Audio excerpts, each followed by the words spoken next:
Dia datang dengan membawa satu kantong plastik besar berisi jimat.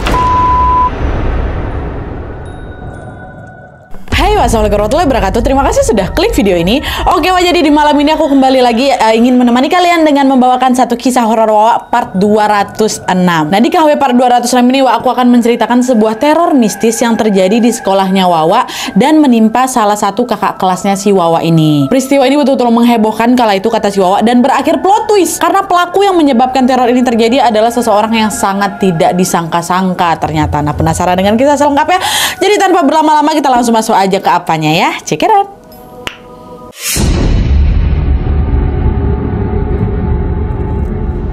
Oke, jadi kisah yang akan aku sampaikan malam ini dikirim sama Wawa kita yang kita sebut aja namanya Ines dari Sumatera Utara. Halo Ines. Nah, jadi peristiwa horor yang diceritakan sama Ines ini bermula ketika dia sedang melaksanakan kegiatan keagamaan gitu di sebuah penginapan. Nah, pada saat itu Ines ini bersekolah di SMA favorit di salah satu kota yang ada di Sumatera Utara. Dan by the way juga sesuai permintaan Ines, semua nama, tempat dalam cerita ini sudah aku samarkan ya untuk menjaga privasi, kata si Ines.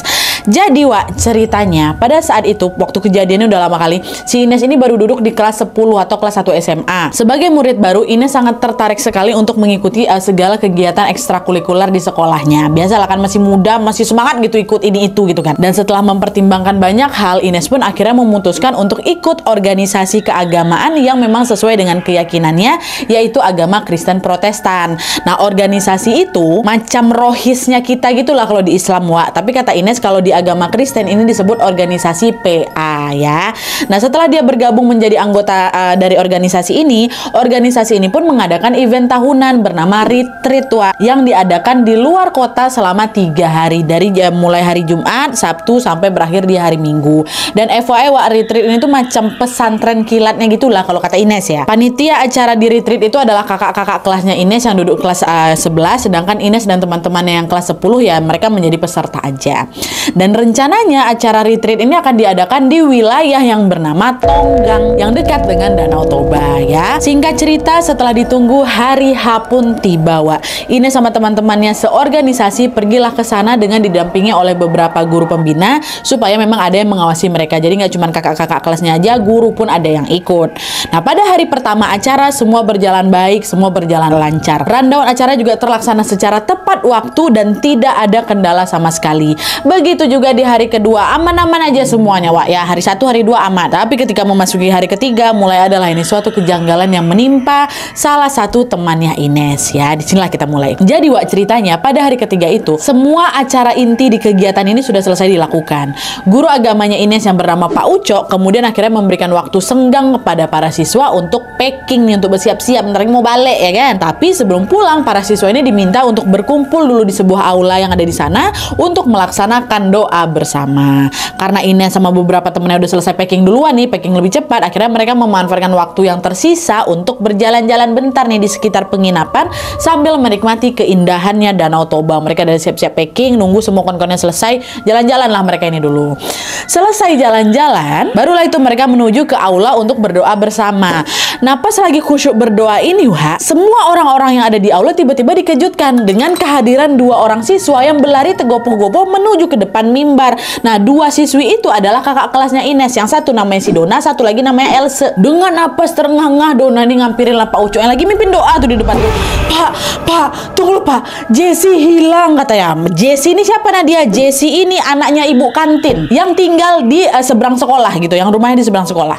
Pak, Jessie hilang Pak katanya. Otomatis Pak Uco pasti sudah mengenal Jessie, secara dia juga anak ibu kantin gitu kan. Nah, mendengar laporan itu Pak Uco pun langsung menghentikan doanya. Dia nanya, kok hilang di mana nak? Gimana maksud kamu nih? Kata si bapak. Tadi kami jalan-jalan sekitar sini Pak, terus saya baru sadar Jessie tiba-tiba nggak ada katanya. Mendengar penjelasan Dona, mereka semua jadi ikutan panik nih. Akhirnya dengan cepat Pak Uco pun langsung menghampiri guru yang bertugas menjaga pintu gerbang penginapan. Nama guru nih Pak Denis. Pak Uco nanya, Pak Denis, lihat Jessie keluar gerbang nggak Pak? Kata. Jessie nggak ada Pak, kata Pak Denis. Makin panik lagi Pak Uco. Aduh, kemana lah anak ibu kantin ya? Nanti aku bilang apa sama mamanya? Pak Uco udah mulai khawatir tuh ada sesuatu yang buruk terjadi terjadi ke si Jessie. Dan akhirnya Pak Ucok pun berunding lah sama guru-guru yang lain kan. Dan akhirnya mereka memutuskan untuk ya udah kita carilah Jessie sama-sama, minta bantu siswa-siswa Pak biar cepat ketemunya gitu. Nah dah tuh akhirnya Pak Ucok balik lagi ke aula dan membuat sebuah pengumuman. Dia bilang, anak-anak, saya butuh bantuan kalian untuk mencari Jessie teman kalian. Kita tidak akan pulang sebelum Jessie ketemu. Tolong bantu kami cari ya, kata gitu. Mendengar itu suasana yang semula riuh Wak langsung lah jadi tegang. Mak Jessie hilang, Wak Jessie hilang. Biasalah pasti kan juga panik juga kawan-kawannya kan. Murid-murid yang lain juga ikutan khawatir ada sesuatu yang bisa menimpa si Jessie ini. Dan ya udah mereka pun menuruti perintahnya Pak Ucok dan segera berpencar untuk mencari keberadaan anak Bu Kantin atau si Jessie ini. Ada yang nyari di kamar, ada yang nyari di halaman belakang, ada yang nyari toilet, parkiran, semua dicari lah sama kawan-kawannya ini. Seluruh penjuri penginapan itu mereka cek satu persatu. Tapi sayangnya Jessie tidak kunjung ditemukan Wak kan. Kemana lah si Jessie ini? Aduh kasihan, pokok panik lah semuanya. Nah di tengah kebingungan itu Wak, tiba-tiba salah satu guru mereka Bu Maria teriak, Pak, Jessie ada di sini, kata dia. Jessie ketemu dah. Langsung lah semua berdatangan ke sumber suara kan. Di situlah Wak mereka melihat ternyata betul Jessie sedang duduk di bawah pohon beringin yang memang nggak jauh dari penginapan tempat mereka tuh. Nampak muka si Jessie ini pucat macam orang ketakutan kan. Tanpa banyak tanya Bu Maria sama Pak Ucok langsung dibopongnya si Jessie balik ke aula, nggak ditanya di situ. Sampai di aula barulah ditanya Wak. Setelah dia tengok si Jessie ini udah agak tenang kan, baru tuh diberondong pertanyaan sama Bu Maria. Jessie, kamu ngapain di bawah beringin kayak gitu? Kamu sejak kapan di sana? Dari tadi kami semua nyariin kamu. Loh kenapa kamu tiba-tiba hilang kayak gitu kan? Mendengar pertanyaan dari Bu Maria ini, Jessie diam aja Wak. Tetap nggak dijawab tuh, dia tundukkan aja kepalanya Nat katanya. Melihat respon Jessie kayak gitu, Bu Maria dideketinnya si Jessie kan, dia bilang, Nak, nggak apa-apa, jujur aja sama ibu, kenapa kamu, kata kayak gitu. Dan tepat setelah Bu Maria ngomong kayak gitu, dengan lirih Jessie ini jawab, Bu, sebenarnya saya disuruh Donna sama Else buat ngeprank kalian semua Bu, katanya. Nah kalian ingat kan Wak, Donna sama si Else ini kan yang murid yang ngelaporin mereka ini, ternyata mereka pula yang nyuruh siapa ini apa bohong. Ngeprank gimana nih maksud kamu, kata Bu Maria kan. Saya disuruh waktu itu duduk dekat tangga kan Bu, disembunyiin saya di situ biar nggak terlalu nampak kali. Itulah dia nyamperin Ibu, dia bilang saya hilang, padahal saya di situ Bu. Saya awalnya nggak mau tapi mereka maksa, ya udahlah saya turutin aja. Tapi Bu, anehnya nih, ingat anehnya Bu ya, kan saya tadi di tangga kan Bu, entah kenapa tiba-tiba saya pindah di bawah pohon beringin Bu, padahal tadi saya nunggunya dekat tangga kamar tuh lah, nggak tahu saya Bu, tiba-tiba saya udah di pohon beringin. Kata siapa ini, kata si Jessie. Dan FYI Wak, perlu kalian ingat ya di sini, waktu kejadian ini kata Wawa, waktu kejadian ini lelucon ngeprank itu memang lagi viral-viralnya. Jadi kurang lebih 2-3 tahun yang lalu atau 5 tahun yang lalu ya, yang sikit-sikit ngeprank di YouTube. Nah, itu lagi viral-viralnya. Makanya Donna sama si Elsa ini jadi pengen ikutan ngeprank guru sama kawan-kawannya. Jangan ditiru ya. Alah, jadi kalian ngeprank Ibu. Iya Bu, katanya maaf ya Bu ya. Nah, setelah mendengar penjelasan si Jessie, Bu Maria manggil lah itu Donna sama si Elsa kan. Kalian nih, dinasehatin lah mereka berdua. Iya Bu, maaf Bu. Mereka berdua pun ngaku bersalah dan mereka berjanji tidak akan mengulanginya lagi ya. Nah karena Donna sama si Elsa udah minta maaf, Bu Maria pun nggak mau memperpanjang masalah ini. Yang penting si Jessie udah ketemu ya kan. Nah akhirnya mereka pun kembali melanjutkan kegiatan awal mereka tadi, yaitu apa? Berdoa bersama. Terus nggak lama kemudian barulah mereka pulang ke kota asal mereka. Nah sampai sini semua berjalan dengan lancar, walaupun memang kalian dengar nggak? Nggak ya, maaf. Kentut aku barusan, sorry. Sakit perut aku. Sorry dah. Sampai mana tadi?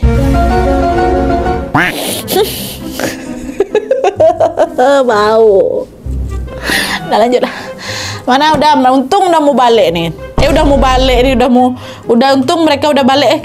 Sampai mana tadi kan? Ngeblank aku waktu dah kentut. Akhirnya sudah selesai kegiatan retreat mereka, baliklah ke rumah masing-masing dengan selamat, walaupun memang ada kejadian ngeprank tadi ya. Udah balik. Tapi sayangnya Wak, keesokan harinya mulailah itu muncul sebuah hal menyeramkan yang menghantui mereka semua. Ini masuk lagi ya. Nah jadi Wak, ceritanya hari itu adalah hari Senin pagi, di mana semua siswa di sekolahnya si Ines ini sedang melaksanakan upacara di lapangan. Upacara itu berjalan dengan penuh khidmat tentunya. Tapi Wak, tepat di saat tim paduan suara mengumandangkan lagu Indonesia Raya, tiba-tiba Jessie yang kemarin hilang ini berlari dia ke tengah lapangan Wak. Berhenti dia tepat di depan tiang bendera. Tiang bendera lagi dikibarkan nih Nadia. Pergi dia keluar barisan, tegak dari situ. Kan kami semua lagi nyanyi nih kan. Napas tiba alunan lagu memasuki lirik di sanalah aku berdiri jadi pandu ibuku. Tiba-tiba aku aduh merinding. Tiba-tiba si Jessie ini yang diliukkannya tangan kirinya, tangan kanannya jadi macam dia lagi nari tarian Jawa tuh kau. Ngapa si Jessie tuh kok bisa pula dia nari tarian Jawa nih padahal dia orang Batak. Nah, merasa ada sesuatu yang nggak beres. Akhirnya Pak Ucok sama beberapa guru lainnya pun langsunglah berlari untuk mengamankan si Jessie. Nah, ketika Pak Ucok ini mau macam meraih tangannya si Jessie, tiba-tiba kan Jessie kayak gini. Pak Ucok dari sini nih. Melotot dia. Dan nggak melotot aja, dia waktu melotot gini pun digerakkannya pupil matanya kayak kiri ke kanan macam lagi nari Bali itu bayang sama kalian kayak gitu. Terus nggak lama dari itu Jessie pun tiba-tiba tersenyum menyeringai dan pingsan. Belum sempat ditarik sama Pak Ucok tuh lagi dia udah langsung melototin Pak Ucok, dia apain matanya kayak gitu, pingsan deh. Dengan cepat Pak Ucok pun langsung membawa Jessie ke UKS untuk diobati. Sementara itu, karena kondisi situasi di lapangan udah nggak kondusif gara-gara si Jessie ini, pembina upacara pun langsung membubarkan acara meski sebenarnya kegiatan ini belum selesai. Udah bendera naik apa segala macam dah bubar kalian. Nah, setelah upacara itu bubar, beberapa guru pun langsung ke UKS untuk melihat keadaannya si Jessie. Sesampainya di UKS, mereka menemukan Jessie ini terbaring, udah nggak pingsan lagi. Kenapa? Karena matanya melotot. Disitulah Bu Maria, guru agama mereka tadi meyakini bahwa Jessie ini kesurupan nih gitu kan. Bu Maria pun langsung menyarankan agar ya udahlah panggil aja pendeta biar diobatin si Jessie ini. Mendengar saran itu, Pak Ucok pun langsung menghubungi salah satu pendeta kenalannya yang bernama Pak Yusuf. Ya kan, ditelepon lah Pak Yusuf, Pak tolong Pak gini nih. Tidak berselang lama kemudian Pak Yusuf datanglah itu ke sekolah untuk mendoakan si Jessie ini Niatnya kayak gitu ya kan. Tapi belum sempat diobati lagi nih baru aja Pak Yusuf tuh nengok keadaannya si Jessie, raut wajahnya Pak Yusuf langsung berubah. Yang semulanya tenang langsung berubah tegang. Nah, terus Pak Yusuf bilang apa? Pak Ucok, mohon maaf sekali saya tidak bisa bantu. Sosok yang rasukin Jessie ini kuat kali Pak. Saya pamit dulu ya. Langsung izin balik Pak Yusuf Nah, di situ orang-orang jadi mikir, ini sekuat apa sosok yang rasukin si Jessie ini sampai Pak Yusuf aja nyerah loh padahal belum ngapa-ngapain. Meskipun sedikit kecewa, Pak Ucok pun mempersilahkan Pak Yusuf untuk pulang tanpa sempat mengobati si Jessie Meski memang tidak sempat diobati, untungnya memang beberapa jam kemudian sadar si Jessie ini udah tampak normal lah dia. Untungnya mereka semua pun lega. Tapi itu pun juga nggak berlangsung lama ternyata karena Jessie balik lagi kerasukan. Dan parahnya lagi kejadian kerasukan itu menimpa si Jessie hampir 3 minggu berturut-turut. Nah, Jessie ini dibuat kayak macam nggak bisa belajar dengan tenang gitu loh, karena di tengah-tengah pelajaran pasti kesurupan dia. Nengok kondisi Jessie kayak gitu tuh ya kawan-kawan guru-gurunya lagi nanya kan, ini anak ini kenapa nih, perasaan dulu dia nggak pernah lah kesurupan, kok sekarang malah sering kesurupan deh ya. Apa ini jangan-jangan ada hubungannya sama prank di penginapan tempo hari nih, kata mereka. Berdasarkan pemikiran itu, Pak Ucok sama Bu Maria yang notabene-nya memang guru pembina di acara di retreat tadi, penanggung jawab waktu acara itu, mereka pun juga turut merasa bertanggung jawab lah dengan apa yang sudah menimpa si Jessie kan. Akhirnya mereka berdua sepakat lagi untuk memanggil beberapa pendeta baru untuk mengobati si Jessie. Tapi lagi-lagi para pendeta ini juga tidak sanggup mengusir sosok yang merasuki si Jessie Nggak nyerah sampai situ aja, Bu Maria sama Pak Ucok ini juga terus mendatangkan pendeta yang berbeda-beda juga di kota mereka. Tapi ujung-ujungnya sama juga, nggak ada yang sanggup dari mereka ngusir sosok yang ngerasukin si Jessie itu Nggak cuma pendeta aja, Pak Ucok sama Bu Maria ini sampai manggil beberapa ustadz which is beda keyakinan sama kami kan. Kami panggil juga buat ngobatan si Jessie ini. Tapi sama aja, pengobatan apapun belum membuahkan hasil karena memang Jessie ini selalu balik-balik kesurupan lagi gitu. Nah, sampailah tiba masanya di tengah kebuntuan itu akhirnya adalah ini sebuah titik terang ya kan, dimana pada suatu hari adalah ini pendeta dari luar kota namanya Pak Ginting dengarlah kabar kalau ada siswi namanya Jessie mengalami kesurupan berturut-turut di sekolah ini. Dan FYI karena memang aku ini tinggal di kota kecil, Jessie juga tinggal di kota yang sama, nah dia jadi berita tentang Jessie ini dengan cepat jadi pembicaraan orang dekat kampung mereka itu. Dengarlah ini sama Pak Ginting kan.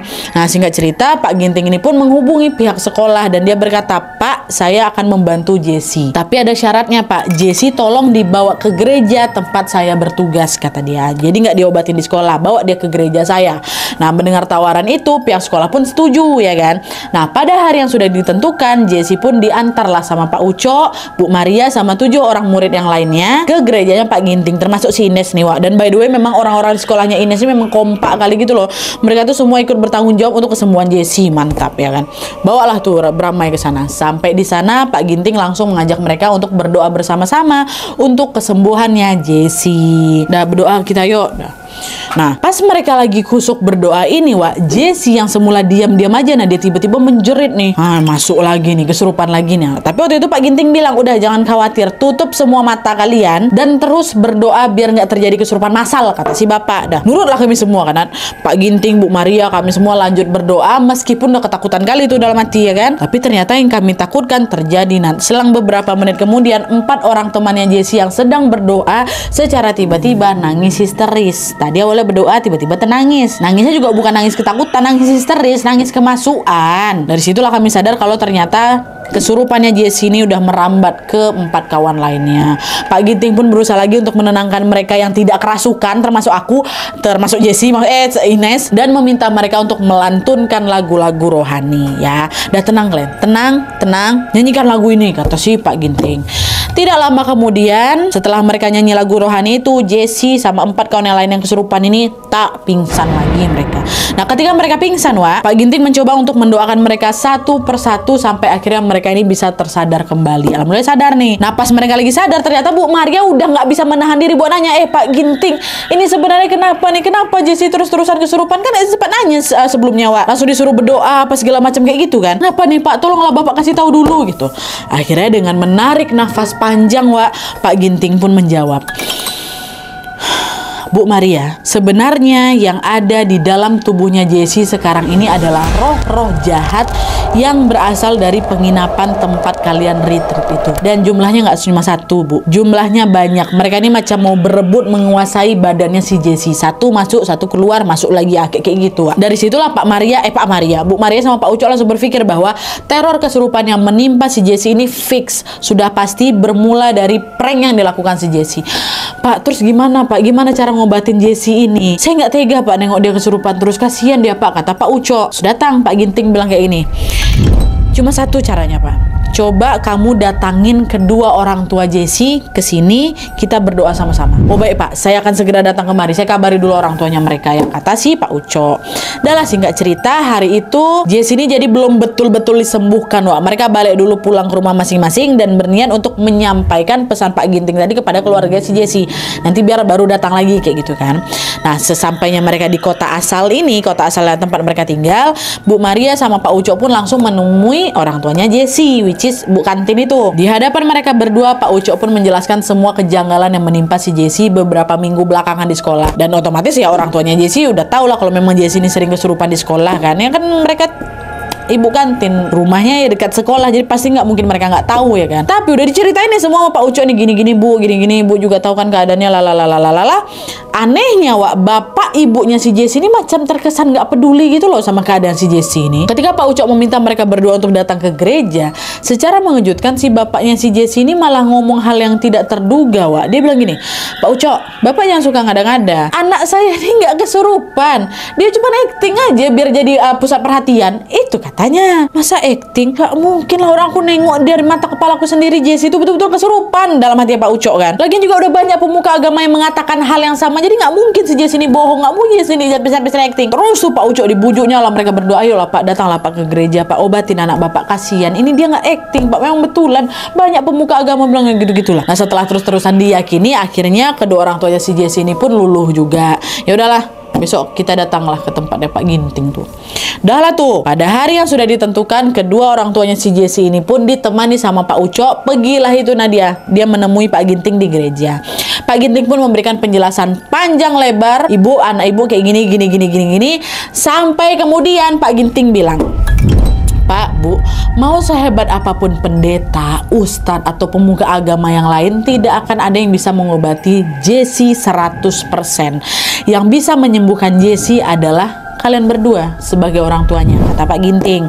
Dengar penjelasan itu, Bu Jessie bilang lagi, Pak Pendeta, ini maksudnya gimana nih? Kalau pemuka agama aja nggak bisa ngobatin anak saya, apalagi kami yang imannya juga biasa-biasa aja, Pak, katanya. Nah, disitulah Pak Ginting langsung hela napas panjang. Sampai akhirnya dia berkata, lepaskan penglaris yang kalian pakai selama ini.